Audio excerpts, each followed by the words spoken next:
Isaiah 53. Who has believed our message, and to whom has the arm of the Lord been revealed? He grew up before him like a tender shoot, and like a root out of dry ground.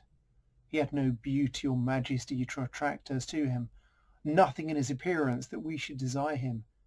He was despised and rejected by men, a man of sorrows and familiar with suffering, like one from whom men hide their faces. He was despised, and we esteemed him not. Surely he took up our infirmities and carried our sorrows. Yet we considered him stricken by God, smitten by him and afflicted. But he was pierced for our transgressions. He was crushed for our iniquities. The punishment that brought us peace was upon him, and by his wounds we are healed. We all, like sheep, have gone astray. Each of us has turned to his own way, and the Lord has laid on him the iniquity of us all. He was oppressed and afflicted, yet he did not open his mouth. He was led like a lamb to the slaughter, and as a sheep before his shearers is silent, so he did not open his mouth. By oppression and judgment he was taken away, and who can speak of his descendants? For he was cut off from the land of the living. For the transgression of my people he was stricken. He was assigned a grave with the wicked, and with the rich in his death, though he had done no violence, nor was any deceit in his mouth. Yet it was the Lord's will to crush him and cause him to suffer. And though the Lord makes his life a guilt offering, he will see his offspring and prolong his days, and the will of the Lord will prosper in his hand. After the suffering of his soul, he will see the light of life and be satisfied. By his knowledge my righteous servant will justify many, and he will bear their iniquities. Therefore I will give him a portion among the great, and he will divide the spoils with the strong, because he poured out his life unto death, and was numbered with the transgressors. For he bore the sin of many, and made intercession for the transgressors.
worship at your feet, where wrath and mercy meet, and a guilty world is washed by love's pure stream. For us he was made sin. Oh, help me take it in. Deep wounds of love cry out, Father, forgive. I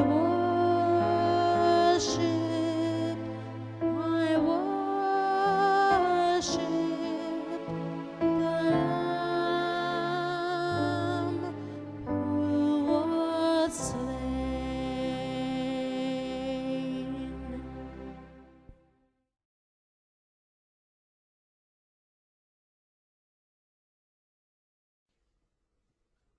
They brought Jesus to the place called Golgotha, which means the place of the skull.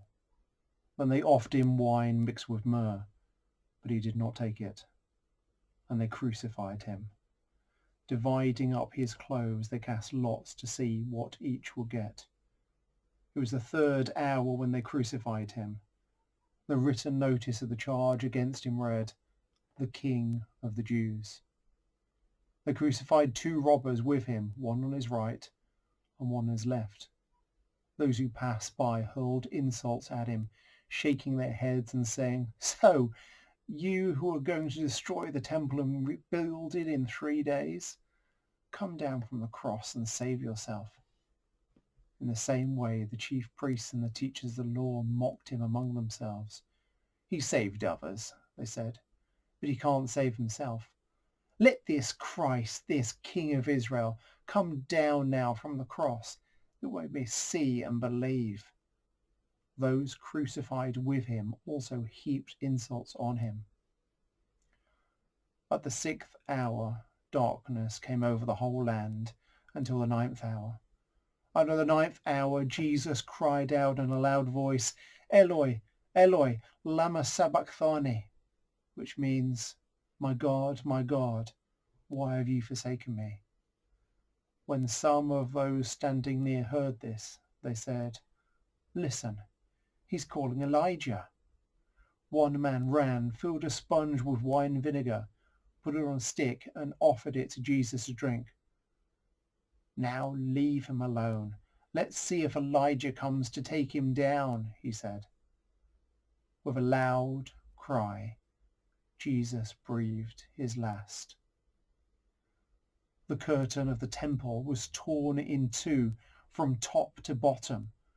And when the centurion who stood there in front of Jesus heard his cry and saw how he died, he said, "Surely this man was the Son of God."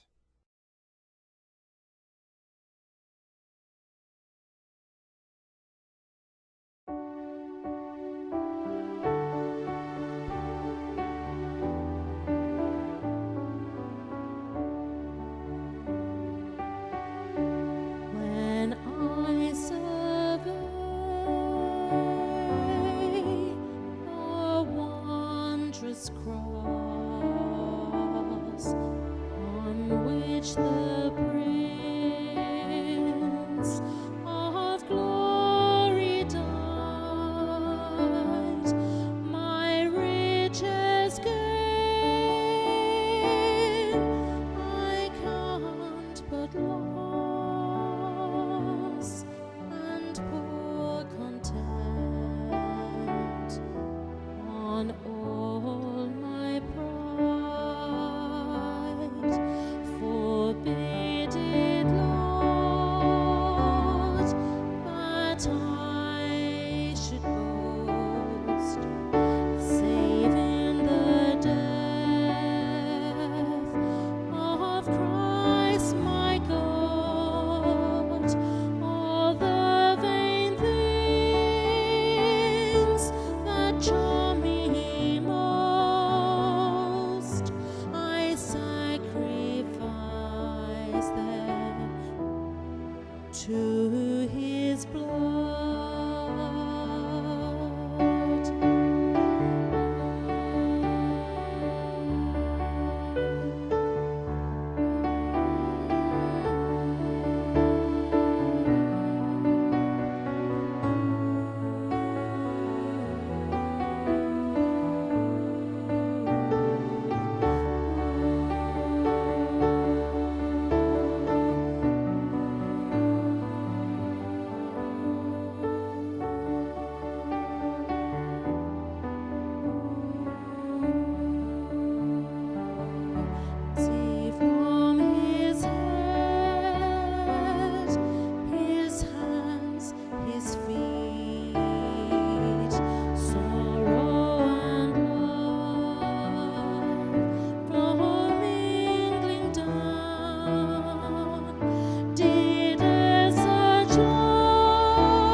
The burial of Jesus.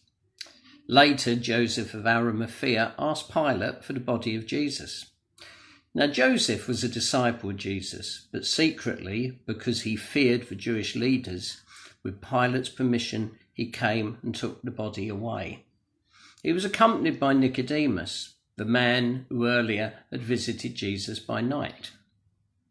Nicodemus brought a mixture of myrrh and aloes, about 75 pounds. Taking Jesus' body, the two of them wrapped it with the spices in strips of linen. This was in accordance with Jewish burial customs. At the place where Jesus was crucified, there was a garden, and in the garden a new tomb which no one had ever been laid. Because it was the Jewish day of preparation, and since the tomb was nearby, they laid Jesus there.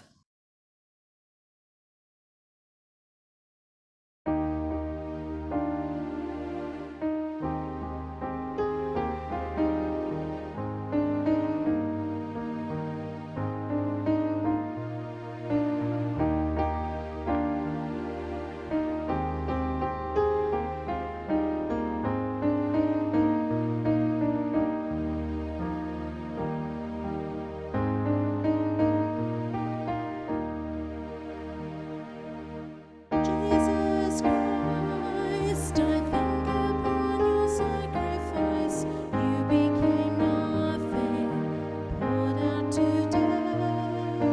Many times I've wondered at your gift of life, and I'm in that place once again.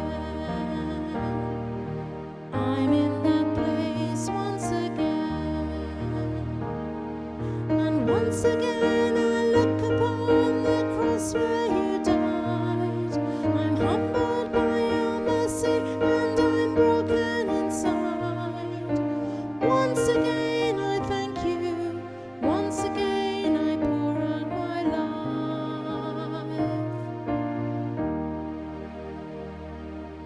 Now you are exalted to the highest place, King of the heavens, where one day I'll bow.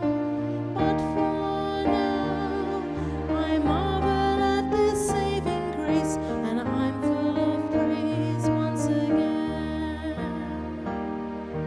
I'm full of praise once again. And once again I look upon the cross where you died. I'm humbled by your mercy and I'm broken inside. Once again I thank you. Once again I pour out my life.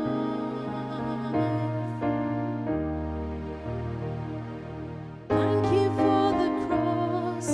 Thank you for the cross. Thank you for the cross, my friend. Thank you for the cross. Thank you for the cross. Thank you for the cross, my friend. And once